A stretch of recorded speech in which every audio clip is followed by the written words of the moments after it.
Alright. Alright, y'all. Shalom, shalom, y'all, man. Go ahead and get this thing going, man. Let's go ahead and get this thing going. So, man, I'm go ahead and do this Egypt part 2, man. A mixed history exposed. And just want to say, all praise to Yahweh, shalom to any and everybody who comes through. Just want to go ahead and let you know right now, this will be a patient build. I'm trying my best not to expound on too much that came out from the first video. I definitely recommend, if you're not up to speed on what's going on, definitely go tune in to the first video and kind of get you a basis. What we're gonna do here is we're gonna use a series of variations of books. The Torah is gonna be the washer, of course. So we'll use a variation of books, and what we're gonna do is we're gonna show that this so-called Egyptian history, it's been, I don't know, it's been perpetuated. This lie has been going on too long. And it's time to go ahead and just go ahead and start debunking. So let's go ahead and let's get into this thing, man. Alright, so let's go ahead and get into this thing. So we're gonna start off, like I said, with the variations of books.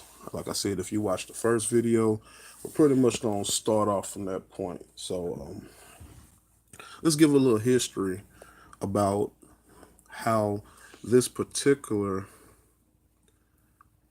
part of the world became what it was.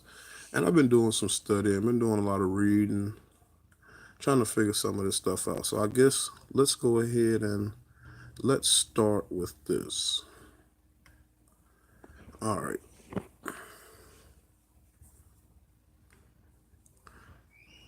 Okay. We're going to start. First thing first, let's debunk. We're going to take a quick look. And we're going to look at the pyramid in the background. Now, you've had a lot of people that's been going around with this doctrine that, all life started in Egypt and Africa, and everything there's the oldest thing in the world, and blah, blah, blah, blah, blah. And So I say to myself, I'm like, all right, well, you start doing your homework and you start finding out certain things, and this stuff like really, really gets interesting. So let's go ahead and let's start our debunking phase. So I'm gonna find this. Let me find this. So let's go ahead. Let's get to this number one. So I just showed y'all that pyramid, right? And I want y'all to take a good look at these pyramids right here. And to the untrained eye, don't look like much, but you can look up and read it for yourself. So like I know it's a little fuzzy. It says 500 years before Egypt's ancient civilization. So these are the oldest pyramids in the world, y'all. Not Egypt, these. And take a quick look at where these pyramids are. They're in Peru. So I'm going to say that again. The oldest pyramids in the world are in Peru. So let's debunk that theory number one. Egypt, you do not have the oldest pyramids. That is a lie. All right, let's go ahead and I want to show you something else I observed. All right, when I start looking at other structures, we look at structures like this one, the ziggurat in Baghdad. And when you look at the ziggurat in Baghdad, this is a much older structure than the pyramid itself.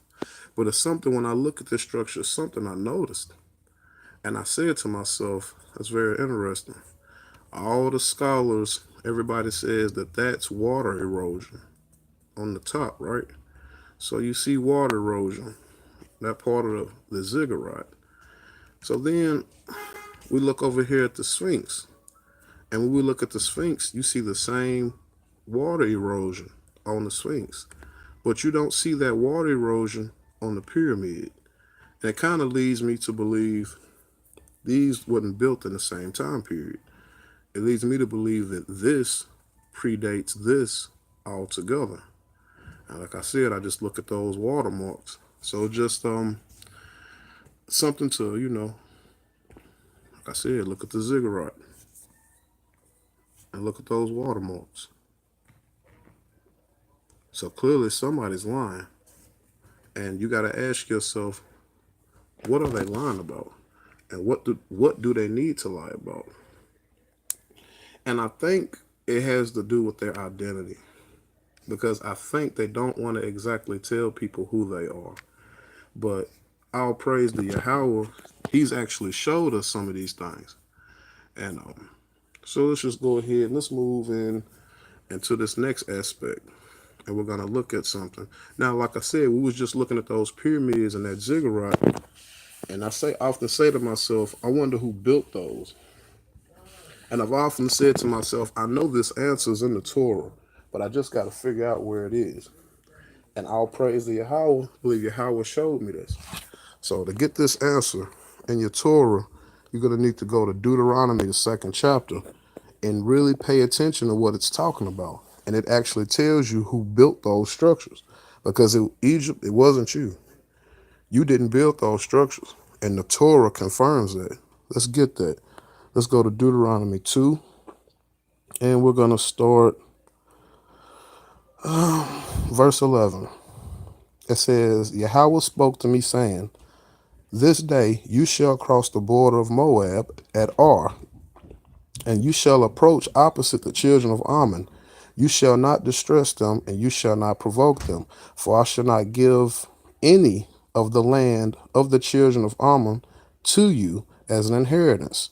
For the children of Lot I have given it as an inheritance. It too considered the land of the Rephaim. Now you see that? It says the Rephaim. So these are the giants. These are the fallen ones, right? The children of the fallen ones. It says the Rephaim dwelled in it previously. Interesting. So the giants dwelled in those cities before. All right. And it says, and the Ammonites called them Zamzamim. And it says, a great and populous people, tall as giants. And Yahweh destroyed them before them. So Yahweh actually killed this class of giants. We couldn't kill this class of giants. We killed another class of giants, but not these. Drove them out and dwelled in their place, just as he did for the children of Esau who dwelt in Seir. Okay? He destroyed the Horite before them, and they drove them out and dwelled in their place until this day. Now watch this, y'all. As for the Avim, now you see that word? As for the Avim, who dwelt in the open cities of Gaza, the Kathorim, who went out of Captor, destroyed them and dwelled in their place. Now, you pay attention to that, it's telling you the giants who inhabited those cities are the ones who built those cities. And then Yahweh used his hand to give those cities over to those people. So, number one, that destroys your whole myth that you even built a pyramid, because the Torah clearly tells us these structures and these cities were built by giants. And so we're going to get that just a second. So let me show y'all something funny. And I know plenty of people have seen this, but I think it should make more sense now.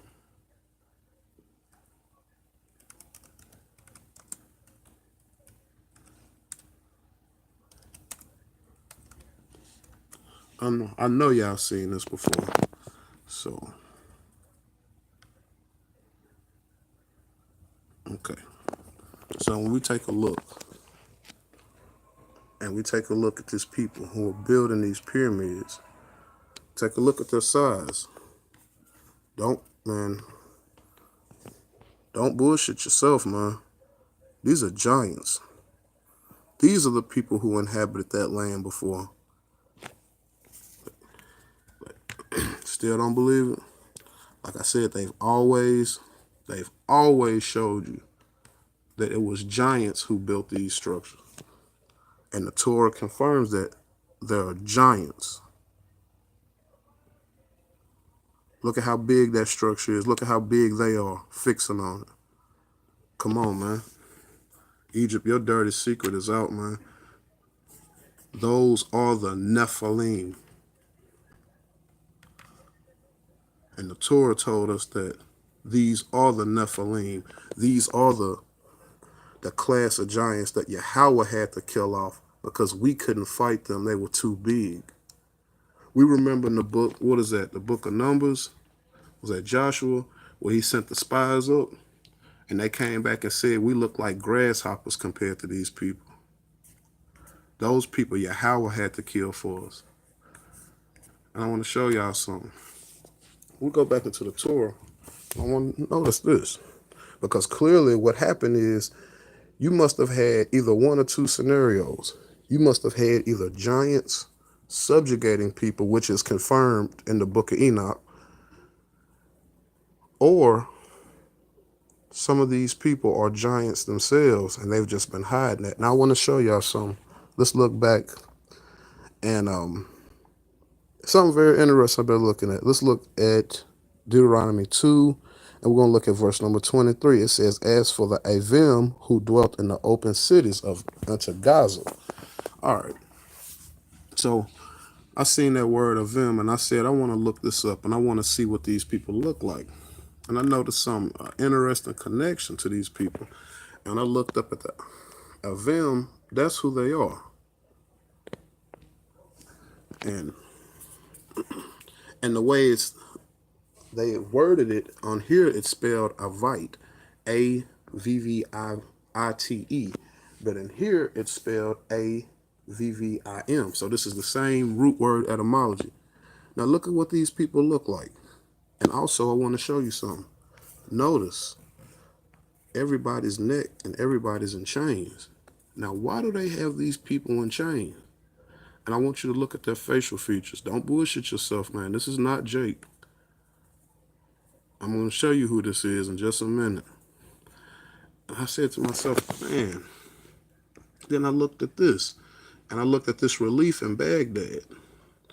And they're going to try to tell you this is King Darius. This is not King Darius. That's wrote cuneiform. That's cuneiform writing behind them. But I want you to look, though. Pay attention. What do you see? Their necks are all in chains. Look at their facial features. These are not the Israelites, y'all. And I've been counting, I've been looking at these people, and I'm like, man, who are these people that from Baghdad to Kemet, they had to keep tying up their necks? And I asked myself, who are these people? And I got to thinking. Let's go back into the Torah.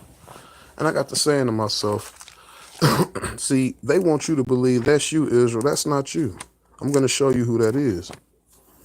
And I'm finna point it all out. Because clearly, number one, these are the lepers. Don't bullshit yourself.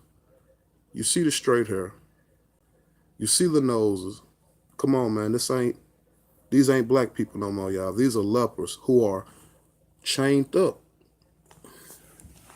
So I said to myself, now keep in mind, when I pulled these people up, these are the Avim. So these are the people who are getting drove out. Now this is very funny. Because in the first video, the elder confirmed that they had to kick a lot of people out of Upper and Lower Egypt. And why are all of these people necks chained up? Now, I'm going to show you who I believe these people are. And I believe we've been overlooking this the whole time. I want you to go to Genesis, the 9th chapter.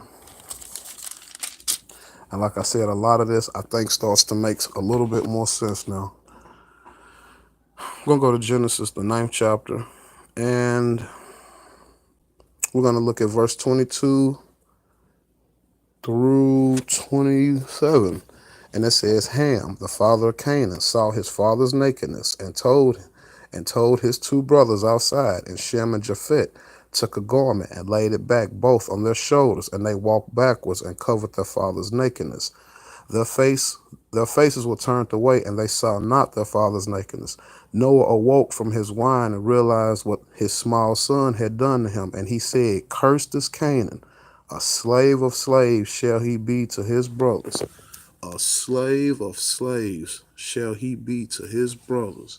Now I thought about it, and I'm like, wait. I said, a slave of slaves shall he be to his brothers. And I'm thinking, I'm like, wait. So technically, we're not Canaan's brother.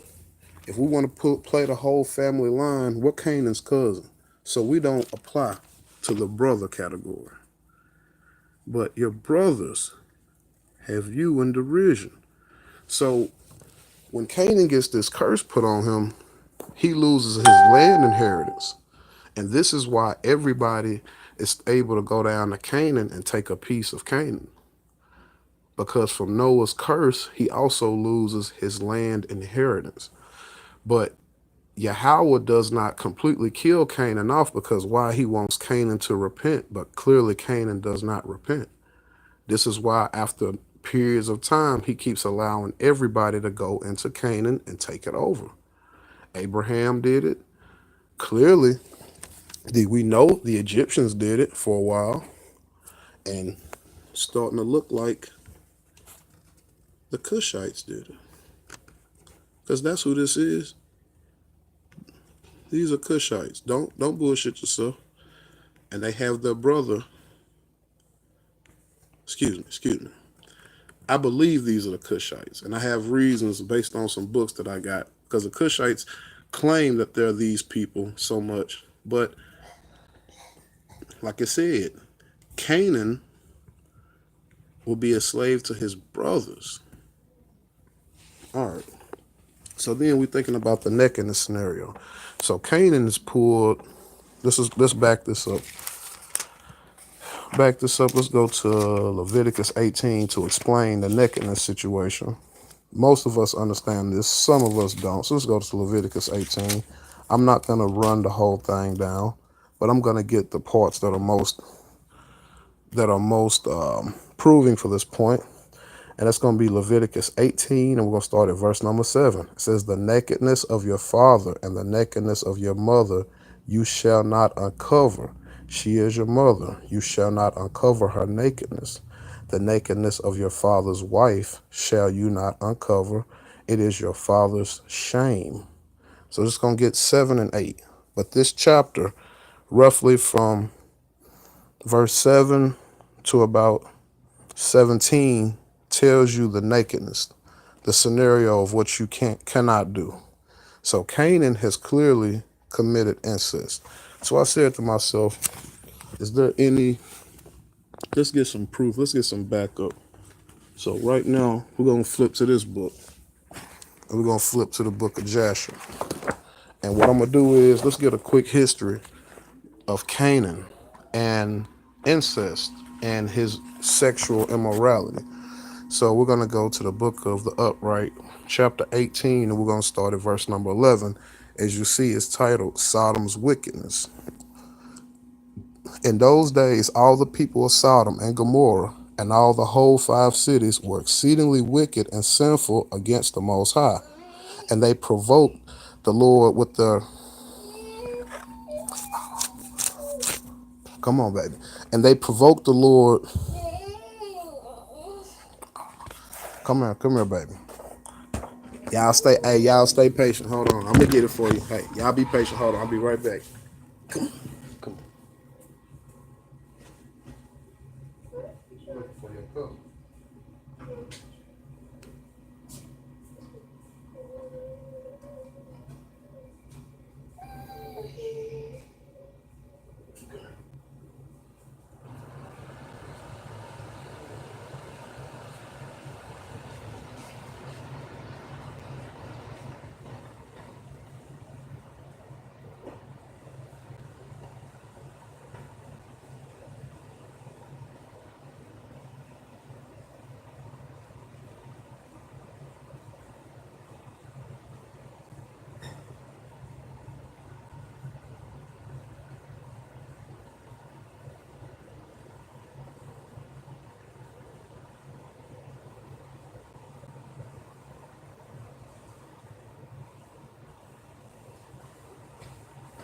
All right.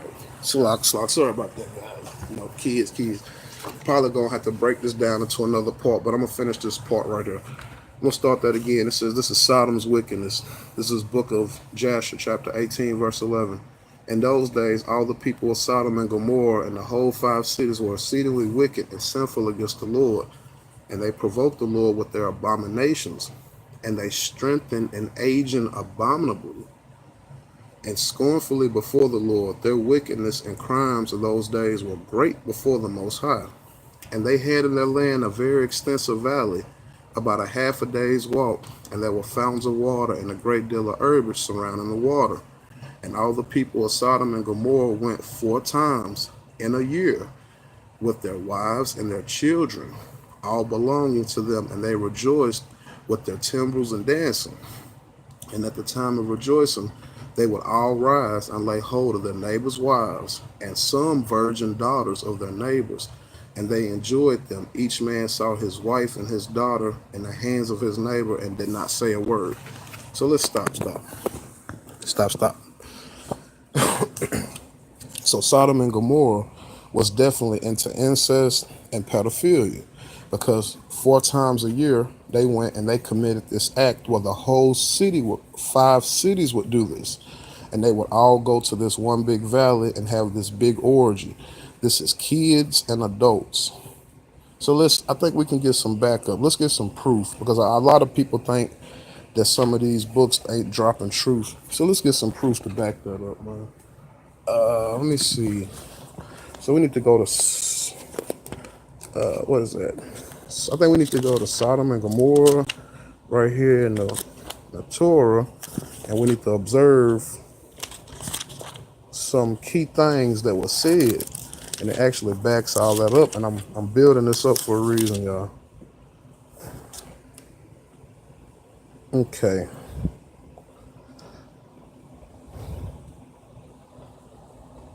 And this is going to be Genesis 19,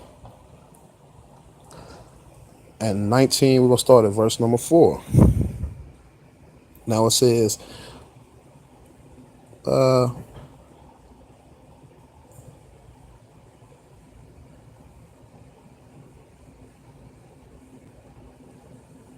okay, start 4. It says, they had not yet lain down when the townspeople, sodomites, coverage upon the house from young to old, all the people from every quarter.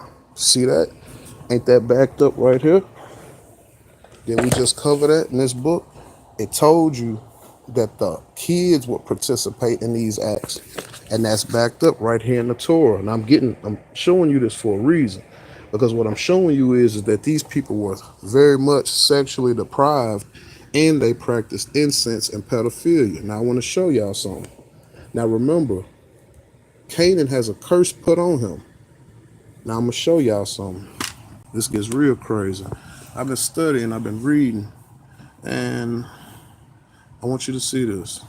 Because remember, the title of this is Egypt, a mixed history. But we got to show what happens to Canaan to get a basis on this. You see what this is?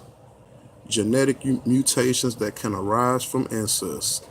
And what is that? You see that?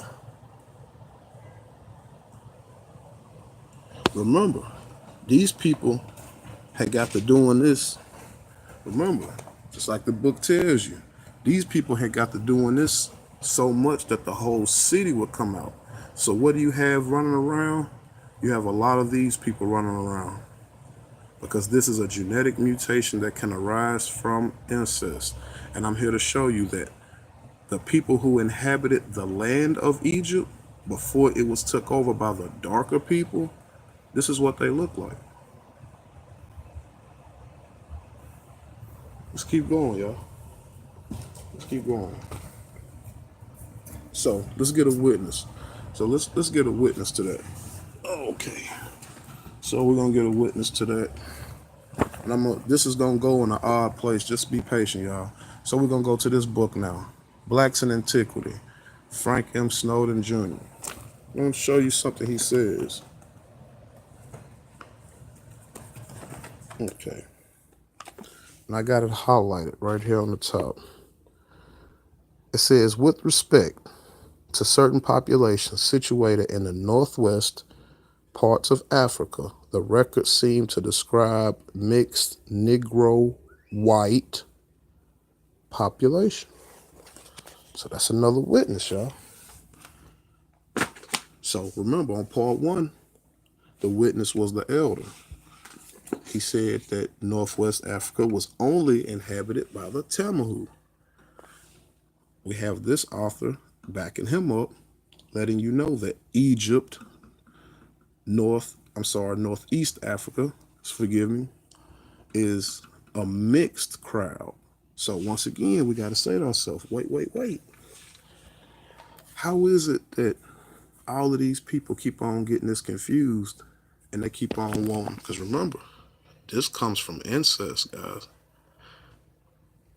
So we got to ask ourselves, why did all these people keep getting this confused? Why everybody keeps saying, well, only black people walked out of Africa? I'm clearly showing you it's bullshit. You just got to wake up and understand it. So let's get some more witnesses. So go ahead, close out some of these tabs. Y'all just be patient with me. Because like I said, man, I had to have 2 windows worth of tabs to get this one, y'all. So I want to show y'all something very funny. So we've already covered that. We covered that. Gotcha. All right. So, and this is gonna take a turn, man. Like I said, a lot of people wouldn't expect. So let's grab. Let's see. I want to grab another witness. All right. So I want to show y'all something very interesting.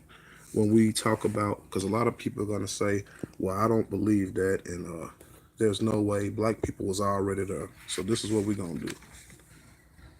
We're gonna use him, Robert Orr Winslow, this book From Babylon to Timbuktu. Gonna go to page 55. Page 55.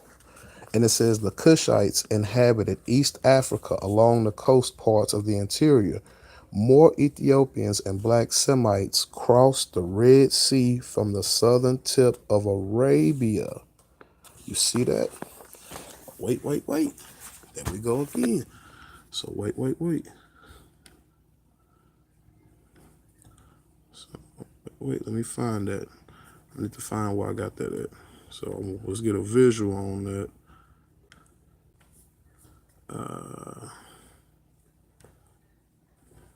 Okay. So let's get a visual on that. According, and I just read it, and you can see it. I ain't bearing no false witness. You can see it. It says through the southern tip of Arabia. So when we look here, so let's disperse the myth. The Cushites, these people came from this area, like I keep telling y'all, and came into Africa through this manner. Now remember what the elder said. The elder said when these Cushites started coming up this way, they noticed a lot of these people were leprous or the Tamahu. So let's get another witness for this. Let's get another witness for this. And last time, I think we won't have to go into this book. So let's get another witness for that.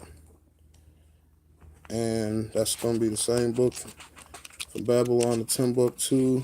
This time we're going to go to the page of 104. Page 104. Let's read what it says. Right there, it's highlighted. Herodotus says that there are 4 nations in Africa. 2 are indigenous, Ethiopia and Libyans. Now, wait, y'all. Remember, the elder on part 1 said when you track back the culture, the farthest you can track back, Upper and Lower Kemet is only inhabited by the Tamahu. Now, Herodotus says that there's only 2 nations of Ham who are indigenous to this land. The other 2 nations of Ham, Salak, forgive me on that glare. The other 2 nations of Ham are still in this area. They're not truly in this area. These are old lies, y'all. It's time to wake up. So let's keep going. So I'll notice some. All right. Other books can be put away now. I'm no longer arguing nothing about the Egypt scenario. At this point, you're gonna have to pick up your sources and you're gonna have to show me. All right. So I want to do something, y'all. Now we get back to the Torah. And I want to show y'all something very interesting. And I said to myself, this white history, this leprous history, where does it really come from? And we're getting a greater understanding now that leprosy also comes from incest. Because what is leprosy? What does it prove? It proves you're losing your genetics. That's exactly what that means. So I want to do something, y'all. And I want to show y'all something. I want to show y'all why this whole thing of leprosy, to that degree, we should not take it lightly. Because we just should. Let's go ahead and get that. I want you to go to Leviticus 14. And I'm going to show you how these people turned white. Because remember, there's a curse from the Tower of Babel that's on, that curse is literally on all 4 of Ham's children. There's a curse, there was another curse given by Noah that's on Canaan. And when we went to fight the Canaanites, there was something else that happened to them. And I think we ignored. So let's go ahead to Leviticus 14 and let's go to verse 33. Well, you know what? No. I'm sorry. Stop. Salak. Let's go back. Let's get this premise understood first. So let's go to Exodus 23. Sorry. Let's go to Exodus 23. And what we're going to do, we're going to examine Exodus 23. We're going to examine starting from verse 27. It says, I shall send before you, and I shall confound the whole entire people among whom you shall come. I shall make all your enemies turn back of the neck to you. I shall send a hornet swarm before you, and it will drive away the Hivite, the Canaanite, the Hittite before you. Now, wait, I want to show y'all something. You see that word? Hornet swarm, right? Let's get a visual for that. So, all right, let's get a visual for that. So, when we find that word hornet swarm, we're going to go to the Strongs, and you're going to pull Strongs H6880. And that word is going to be Tsar, Tsar. And this is about the hornets. And then when you look, it says hornet or wasp, right? So a lot of people like, so what is that important? There's a root word. And we'll click on that root word. That root word is H6879. And we click on this root word. What does this root word tell us? That is Tsar. And what does that mean? To be diseased, skin leprous, to be a leper, to have leprosy. So wait, now go back into the Torah. And that's Exodus 23 and verse number 28. I shall send the hornet swarm before you. So the hornet swarm is turning these people white. That's exactly what it means.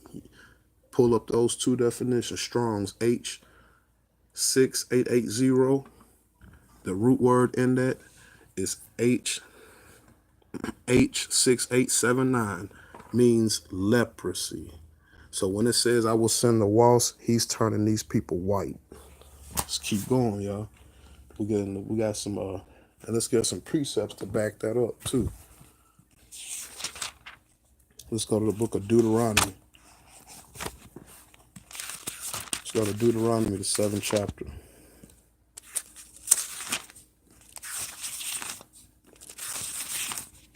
So let's go to Deuteronomy 7, and we're going to examine verse number 20. Also, the hornet swarm will Yahweh your God send among them until the survivors and hidden ones perish before you. See that word again, the hornet swarm. I've just showed you that hornet swarm turns people white. That's a disease of leprosy. All right, we're going to get another precept to back that up. Let's go to the book of Joshua. Let's go to Joshua, the 24th chapter. Because what I'm doing, y'all, is I'm showing y'all how these people turn white. It's long story short, and it ain't no easy way to say it, but it is what it is. Let's go to Joshua 24, and let's go to verse number 12. And it says, I sent the hornet swarm ahead of you, and it drove them out before you, the two kings of the Amorite, not by your sword. See that? Not by your sword and not by your bow. So like I told y'all earlier, Yahweh had to do this to some of these people because we wasn't able to. And in the midst, what did he do to them? He made them white. Now, let's go to Leviticus 14, because a lot of people take this leprosy thing for a joke, and you're not taking it that quite seriously. I want to show y'all something, and I'll say I'll praise Yahweh for showing me this. So now let's go to Leviticus 14, and we're going to start at verse number 33. Yahweh spoke to Moses and Aaron, saying, when you arrive in the land of Canaan that I give you as a possession, I will place Tazars, remember? Tazar. I will place the Tazar's affliction upon the house in the land of your possession, And the one whom the house belongs shall come and declare to the Kohen, saying, something like an affliction has appeared to me in the house. You see that? So this affliction of leprosy, it wasn't just on the people. Wherever they would live, it would start to get on the structures. I'm going to say that again. Wherever these people would live, that leprosy would start to get onto the structures. Let's keep reading to prove that. It says, the Kohen shall command, and they shall clear the house before the Kohen comes to look at the affliction. And so everything in the house should not become contaminated. And afterwards shall the Kohen come and look at the house. He shall look at the affliction, and behold, the affliction is in the walls of the house, depressed deep greens or deep reds, and their appearance is lower than the wall. So you see that? This leprosy that Yahweh was putting on people with the walls, this leprosy can jump from that person to their house. Read Leviticus 14. Let's keep going. And when you keep going, then it's going to give you some key. 39. The Kohen shall return on the seventh day, and he shall look, and behold, the affliction has spread in the walls of the house. The Kohen shall command. So the Kohen shall command, and they shall remove the stones that contain the affliction, and they shall cast them outside the city into a contaminated place. Bingo, bingo, bingo. Just like Leviticus 13, like it tells you, these lepers have to live outside a camp. Now it's telling you here, if the house a leper lived in has become infected, you must take the stones and take them out if the Kohen cannot fix it. Now I said to myself, I've never ever heard nobody explain this. I've never ever heard nobody go into this. And I said, man, that's crazy. I'm like, I never ever knew that leprosy would affect the house as well. As many times as I've read through this, it didn't get me. So I start saying to myself, man, like that's crazy. Like, but what if we can find that in history somewhere? And I'll praise the Yahweh. You know, Yahweh shows us all of this stuff. And I was reading, and I was reading and reading and reading. And I was like, that's a wild subject. Like, man, that's wild. And I'm reading, and all praise the Yahweh. Look what I found, y'all. Now, you look what I found. I found this book. I was reading this book, right? And this book is titled, there's a part of this book not titled, Narcissus or Thesaurus is said to be a great plague, especially in the province of Liguria. Now you say to yourself, what is Narcissus? Now this is leprosy. But the thing about this leprosy is also it's talked about in going to a certain place. You go ahead, come sit down. It's talked about going to a certain place that this happened in the world. And this happened in the world in a certain area. And then I was like, okay, well, this is something big in history. I'm not trying to ramble. I want y'all to see this. And I want to read this for y'all. And I'm actually trying to show you what you need to type in to find this book. And this book is talking about leprosy. And it says, in the introduction, day 1 of Damocron, the author describes the outbreak of the Black Death. Now remember, that's the Black Plague talked about. And it says, in Florence in 1348, mysterious symptoms of inavailability of the oppressed presence of the dead and the dying of measure taken to avoid the plague, and the abandoned city effects of morality, is presumably an eyewitness account of the crucial and traumatic moment that Florence history, in fact, however, narrative, filtered through the literature of historical descriptions. It says, if we will examine the principal subtext, Book 2, Chapter 4 of the History of the Lombards, it says, of Paul the Deacon, 720-99, we shall see that the author of Democron is reworking the source material in a way that will have crucial implications of of the disclosure about a woman at work. It says, here's a translation, is what Paul the deacon wrote about the plague in the 6th century Italy. It says, and this time this man, Narcissus, a very great pestilence broke out, and particularly in the province of Liguria, for suddenly there appeared certain marks among the dwellings, doors, utensils, and clothes, which if anyone wished to wash away became more apparent. Now you read that, and that's crazy. Now think about what that just said, y'all. That said during the Black Plague that if you touched it and you tried to rub it away, that it would continue to spread more and more. And we're talking about on structures on your house, not just on people. And I've never ever been told that. I was never ever taught that. This should be right here somewhere. I was never ever told that the Black Plague actually contaminated structures and houses too. Here you go. And I just think that's very funny. That's why I said when you look at Leviticus 14, it tells you that this plague of leprosy also does that. That it gets on places. And then look at what's real crazy. Read the last little part of this article, or this book, I'm sorry. And look at where this happens at. This happens in Italy. And then it says it spreads through Rome. Now, ain't that interesting? Because remember, and what is Rome? Remember what they say, Roman canon, right? Now remember, I'm showing you that this is a curse that goes with the wasp. And I just think, man, that's very interesting. Like crazy.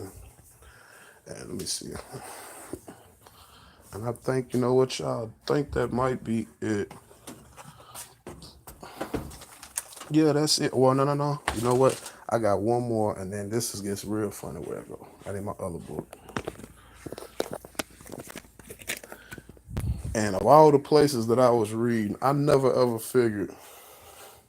And this is gonna be the final precept. I'm gonna go ahead and end this. But I never ever figured that I would find this in this particular place. And I tell people all the time, try to deal with like subject matter. So then look at this. Tell me this ain't crazy, y'all. We're gonna look at. I want you to look of all the places, the book of Luke. Now look at what it says. Start at verse 4th chapter, verse 25. But I tell you of a truth that many widows were in Israel in the days of Elias, when the heavens were shut up for 3 years and 6 months, when a great famine throughout all the land. But unto them was Eliseus sent to save Serpenta, a city of Sidon, unto a woman that was widow. And many lepers were in Israel in that time of Eliseus the prophet, and none of them was cleansed, saving Naham the Syrian. Now we remember that story. That's the story in, was that First Kings, about Naham. Now look at what it said. It says that there were many lepers. I'm talking about Sidon. Now watch it. This gets crazy. Look up here. It goes, and all they in the synagogue, when they had heard these things, were filled with wrath, and they rose up to thrust him out of the city, and led him unto a bow of the hill wherein the city was built, that they might cast him down headlong. Wait, y'all see what that? So that's Yahweh actually telling them that he's telling them that there were many lepers in Sidon in that time, and they got mad and they was finna go throw him off a mountain. Now think about it, y'all. Why would these people want to go throw this dude off a mountain for talking about lepers? It's very interesting, y'all. Like very interesting, man. But I think we're gonna break it off at that right there. Just want to say I'll praise you. How appreciate anybody who came through for this one. Definitely gonna be doing a part 3, and just hoping for brother Judah, man, help me out on that part 3. And this is part 2, man. So it is what it is. Until then, I'll praise Yahweh and Shalom, y'all.